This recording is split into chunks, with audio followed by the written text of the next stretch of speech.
আমি একটি লিচু বাগানের সামনে আছি। হ্যাঁ, এই গাছটা দেখুন, এই গাছের এই যে দেখুন প্রত্যেকটা ডালে ডালে এত পরিমাণ লিচু এসেছে মাশাআল্লাহ। এই যে এইদিকে দেখুন এক একটা ডালে, এই দেখুন কি অবস্থা দেখেছেন। আল্লাহ তাআলার অশেষ রহমত যে এত পরিমাণ লিচু এসেছে। দেখুন এখানে একটা ডাল, এই হচ্ছে একটা ডাল, এত পরিমাণ লিচু এসেছে। এই গাছটা কিন্তু একদমই ছোট্ট একটা গাছ। এই গাছে এই এক একটা ডালে এত পরিমাণ লিচু এসেছে, যার কারণে ডালগুলো কিন্তু ভেঙে যাওয়ার মতন অবস্থা হয়ে গেছে। ডালগুলো এরকম উঁচা ছিল, সেগুলো লিচুর ভারে এরকম নিচা হয়ে গেছে। এবং এখন কি করার উপায়, ওনারা যাতে এই ডালগুলো ভেঙে না যায়, দেখুন বাঁশ দিয়ে কিন্তু খুঁটির মতন করে দিয়ে রেখেছে যেন ডালটা ভেঙে না যায়। এত পরিমাণ লিচু এই গাছে এসেছে। আমি আপনাদেরকে একটু গাছটা দেখাই। গাছটা কিন্তু একদমই ছোট্ট একটা গাছ।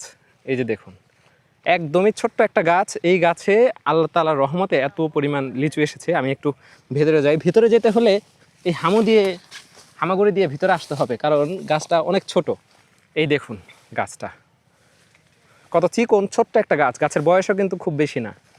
এত ছোট্ট একটা গাছে এত লিচু এসেছে এবার।